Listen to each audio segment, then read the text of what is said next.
The alert blinked softly in the corner of my vision, another wave of applications pouring in.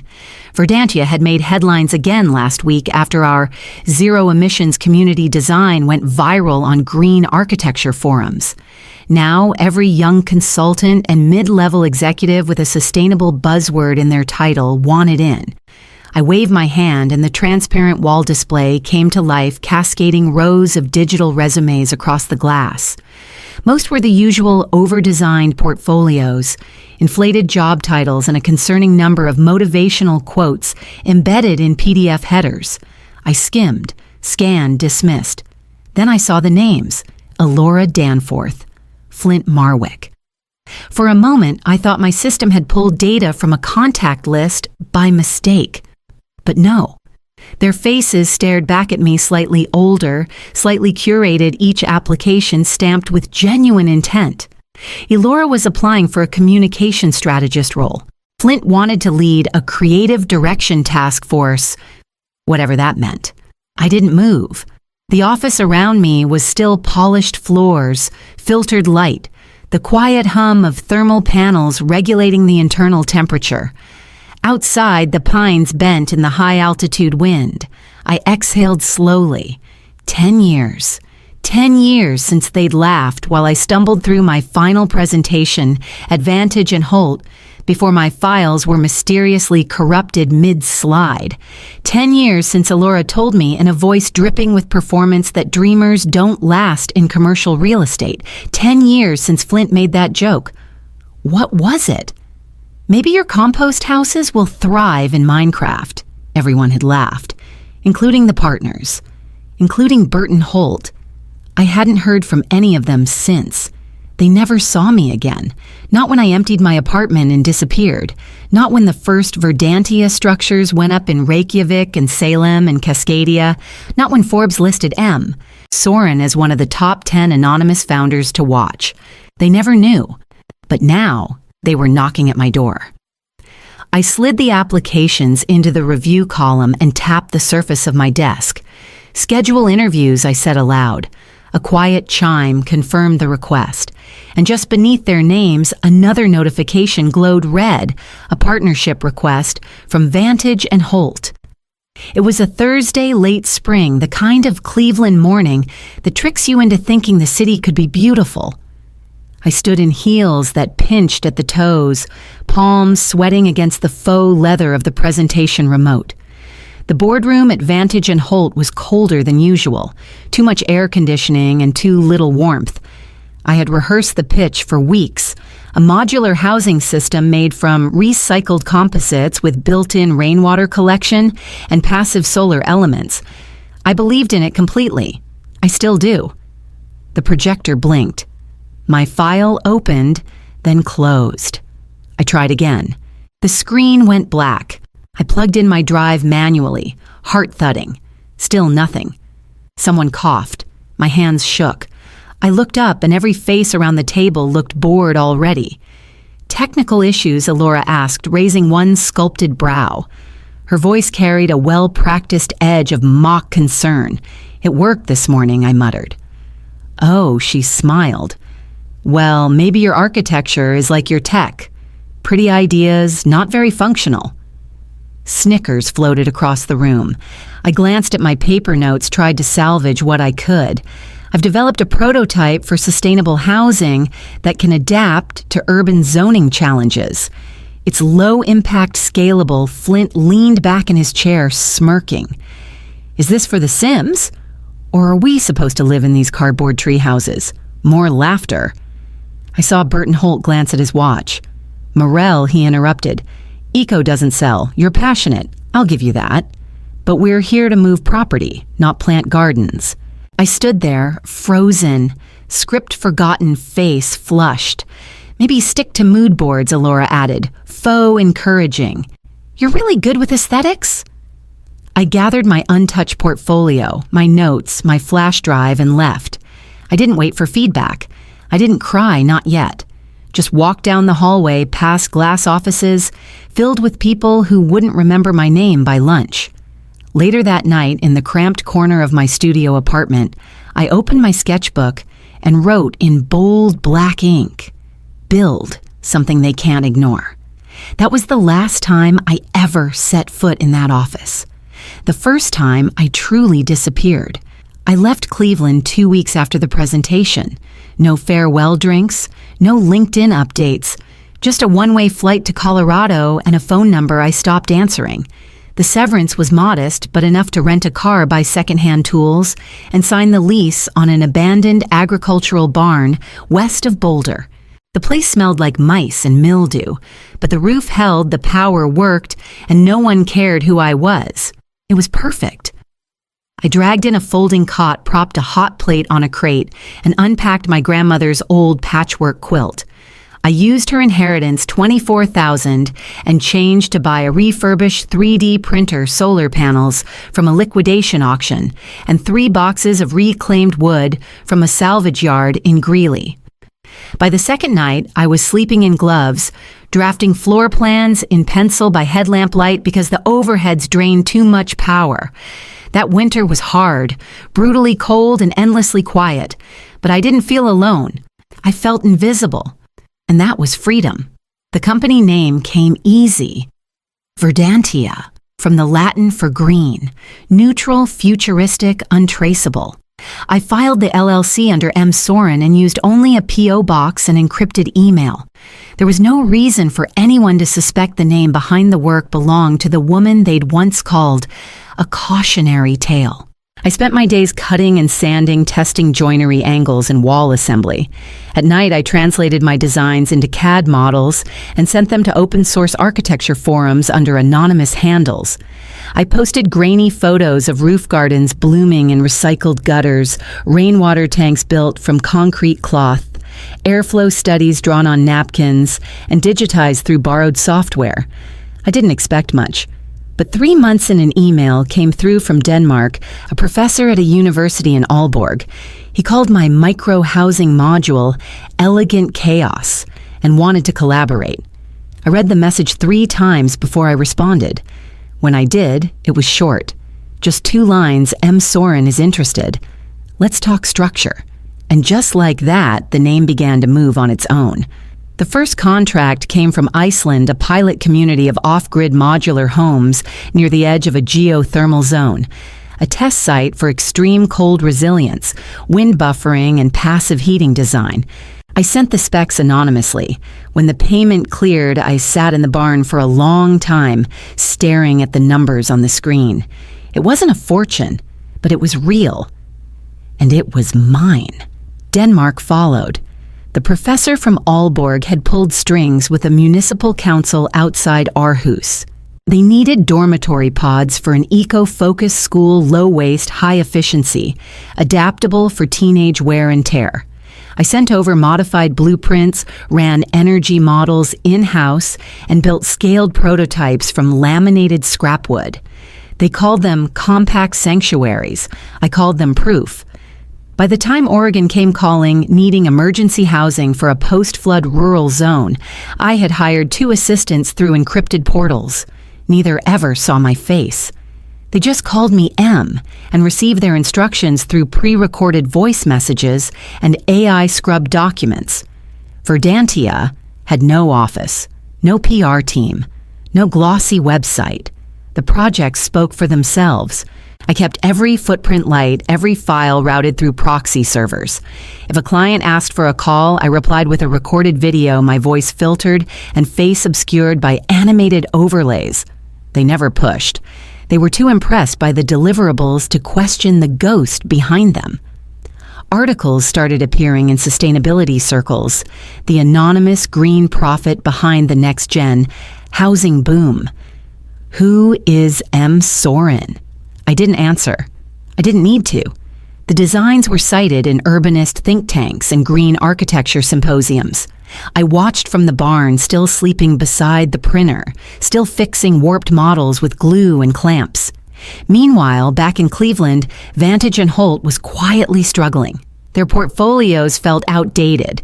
Their developments were called sterile and wasteful in more than one review. They'd tried adding solar panels and green patios, but nothing worked. Because it wasn't about appearance. It was about systems. Verdantia was systems. Verdantia was everything they told me had no future, and I wasn't done building.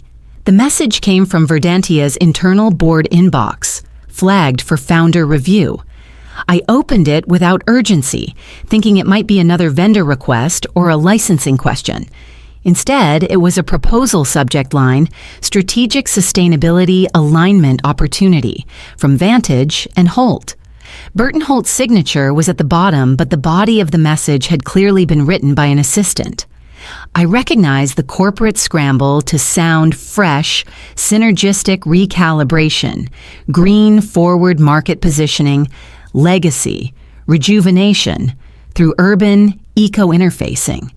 They were flailing, and they were trying to latch onto whatever they thought Verdantia had already mastered. I read it twice. Then I tagged the message Consulting Review, Tier 2. That would land them an exploratory meeting. No promises, no access, just enough rope. 2 hours later, as if summoned by irony, 2 internal notifications popped up. Resume submitted through Verdantia's career portal. One from Elora Danforth, one from Flint Marwick. I clicked first on Elora's.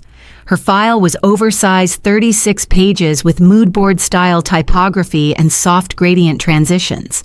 Her current title read Visionary Brand Storyteller for Purpose-Driven Design. Her work history was scattered short-term consultancies, self-launched collectives, and a boutique media startup that had quietly shut down. Her cover letter included the phrase, Authentic Environmental Narrative Architecture, twice. I smiled thinly. Then I opened Flint's. His resume had a video embedded in the first page. I pressed play. He was in a juice bar talking to the camera while waving a hand toward a potted plant behind him. Urban flow theory, he explained, is about how people breathe through built space. Like jazz. Like vibes. He ended with, I don't design for cities, I harmonize with them. I leaned back in my chair and let the silence settle around me. This wasn't just desperation, it was delusion. The girl who once stammered through a ruined presentation had become their imagined salvation, and none of them had any idea. I opened my task manager, tagged both applications for interview consideration, and marked the partnership proposal for personal handling. Let them all come. I'd already set the room. Elora arrived 10 minutes early, just as I suspected she would. The cameras caught her the moment she stepped into the lobby. Forest green suit heels sharp enough to make a statement, and a tablet tucked under her arm like a prop she wanted the world to notice. She shook the receptionist's hand too firmly, flashed a practiced smile, and adjusted her hair as though she were about to go on camera. I watched from above in the glass-encased mezzanine office that overlooked the central interview wing. No one knew I was there, just another shadow behind a polarized pane of soundproof glass. I leaned against the rail arms crossed and let the scene unfold. She started strong, confident, articulate, polished, in that superficial way that looks impressive to anyone who doesn't ask follow-up questions. But then the interviewer, a quiet and meticulous sustainability officer named Carla, asked her to walk through her experience with LEED certification protocols in multi-use zoning environments. Elora blinked, then smiled like it was a joke. I think what's more important than compliance is connection, she said, like making people feel green. That's where eco-journey cohesion begins. Carla didn't flinch. Do you have direct experience with permitting variances across municipal levels? Elora's voice tightened. Not directly, but I've read case studies. I'm very narrative-driven. The rest of the interview dissolved into jargon decorative words without weight. By the time she left the room, her confident stride had stiffened. She didn't look back. Flint arrived 15 minutes late, chewing gum and wearing a wrinkled denim jacket over a hoodie. Yo! He called to the receptionist. I'm here for the green brainstorm or whatever. He didn't wait to be seated before he started talking. So I'm all about reimagining how cities feel, right? Like emotional topography. We don't build spaces. We manifest harmony. Zoning's like yoga for infrastructure. No one laughed. No one spoke. The room drained around him while he gestured toward invisible ideas. I watched him fail in real time, still certain his charisma would save him, just like it had when he laughed at me across a boardroom table. They never even looked up. They had no idea I was already in the room. The conference room was already prepped, glass walls, polished chairs, aligned 2 glasses of water, set precisely on the table across from a blank interview folder. I stood behind the one-way mirror watching Elora and Flint sit in awkward silence. She was still in her pristine blazer shoulders drawn tight. He slouched, tapping a rhythm on his thigh, scrolling through his phone like he couldn't be bothered to look up. Neither spoke. They'd been told the department head would arrive shortly to deliver feedback. Possibly a second round, possibly an offer. I waited until the silence got heavy enough to press. Then I walked in. Tailored slate blazer, hair pulled back, no clipboard, no preamble, just presence. Elora looked up first, eyes flickering with forced recognition then confusion. Flint straightened in his chair, blinking slowly as if his mind was trying to bridge a memory that no longer fit the moment. I set the folder on the table and opened it. "My name is Morel Soren," I said. "You also know me as M. Soren." Neither moved. I'm the founder and lead architect of Verdantia. Elora's mouth opened then closed, her jaw tensed. "You'll need the founder's approval," I said, voice flat. "That's me." Flint gave a single laugh, dry and unsure. "Wait. Seriously," I laid their resumes side by side on the table. "Your application," I said to Elora, tapping her folder, "is a case study in language without substance. No regulatory experience, no technical proficiency, no metrics, no implementation record, just pretty words." I turned to Flint. "You confuse inspiration with skill. Vibes aren't strategy. Jazz isn't zoning." He leaned back in his chair, arms folding. "This is about the past." "No," I said. "This isn't revenge. It's accountability." Elora stood up abruptly, fists clenched. "You think you're better than us?" I looked her in the eye. "No. I just built something you tried to humiliate me for dreaming of, and now you want in because it's real." She didn't reply. Neither did he. I closed the folder and dropped it into the bin beside the table. "You won't be part of this company. Not now. Not ever." I left the room without looking back, and I knew I had one more meeting left. Burton Holt walked into the boardroom like he always had, smiling like he owned the building, like the deal was already done. He extended a hand, automatically eyes scanning the room for someone junior enough to manipulate. Then he saw me. I didn't move. I kept my hands folded on the table and waited, his brow furrowed. "I'm sorry this meeting was scheduled with 'we've met,'" I said. "You just didn't see me." He paused, confusion tightening into discomfort. "Morel." I nodded once. He tried to recover, stepping forward with a practiced chuckle. "Well, I'll be damned. Small world. Despite everything, I'd say it's impressive what you've done. Would you?" I asked. "I think we can both agree," he continued, slipping into his usual rhythm, "that the market's moving fast. Collaboration could benefit everyone. We share similar values now." I opened the binder in front of me, their proposal printed and annotated in red ink. I flipped through pages slowly, each one flimsier than the last. "This language," I said, reading aloud, "green-tinged branding initiative. Legacy-flavored sustainability strategy. You still don't know what we do here. You just want a leaf on your brochures." Burton's jaw tightened. "You mocked what I believed in," I continued. "You dismissed what I built before I even had a chance. And now, because it's profitable, you want a slice." "This is emotional," he snapped, "not rational. You're letting history cloud your judgment." "No," I said evenly. "I'm letting memory sharpen it." He leaned forward. "We're your past, Morel. You don't just erase that." "Exactly," I said, "which is why I'm saying this clearly. Verdantia will not partner with Vantage and Holt. Not now. Not ever." His mouth thinned. "You'll regret this." I stood slowly. "I already don't." He left in silence.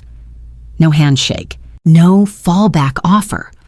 I watched from the window as he stepped into his town car, the hem of his coat catching in the wind. Then I turned back toward the atrium. There was one more thing I needed to do before this chapter of my life could close. I sent the invitations myself, short, plain, and unmistakably direct. No company headers, no assistants, just a subject line and a time dinner, my home. Saturday at 7. They could have ignored it. They didn't. They arrived staggered first. Elora, her makeup subdued her outfit, more cautious than curated. Then flint collar, wrinkled shoes still scuffed from the week before. Burton came last, stepping out of a hired car with the same performative dignity he always wore like cologne. None of them spoke as they stepped up the stone path that curved around the vertical garden walls, lit by low solar lanterns. Inside the house was warm, silent, except for the soft hum of the systems I'd built into every inch. The structure was seamless solar-paneled ceilings, plant-integrated walls, vertical gardens that filtered the air and produced nearly everything on the plate. It was all exactly what they'd called unrealistic, a fantasy, a phase. Flint's voice was barely audible as he looked around. "This is yours." I nodded. Built from everything you said was impossible. We sat at the long oak table near the glass wall that overlooked the valley. No servers, no scripts, just roasted vegetables, herb-baked flatbread lemon rosemary chicken I'd made with my own hands. No one reached for the wine. I didn't offer a toast. I didn't explain the menu. I just let them sit in the home I had carved out of the silence they left me in. Then finally I spoke. Not with bitterness, just facts. I told them about the barn, the 3D printer that jammed every night, the investor who believed in me before I even believed in myself. I described the freezing nights, the first prototype that collapsed in wind, the grant I won under a name they didn't recognize. I told them how each building was born from rejection. They listened. There was no apology, no grand defense. And I didn't ask for one. I didn't need to be vindicated. I only needed to be seen. When the plates were cleared, they stood one by one, unsure of what to say. I walked them to the door without ceremony. The night was still, the sky clean and dark, and I was ready to be known. The next morning, I left the sunglasses on the entry table. No blazer, no filters, no voice modulation. Just me, pulled hair, soft sweater, worn boots. I drove down the canyon road with the windows open and the cold mountain air on my face. Verdantia. HQ stood still in the early light, its green glass walls catching the sun. The reception area fell quiet when I stepped through the doors. The intern at the front desk blinked twice. One of the junior architects looked up from his tablet and froze. I didn't break stride. I walked past the mural installation, past the schematic displays and native plant walls toward the central atrium, where the staff gathered every Monday. A low hum of conversation paused, tapered off, then disappeared entirely. I climbed the stairs to the mezzanine platform, the one reserved for internal announcements and key project briefings.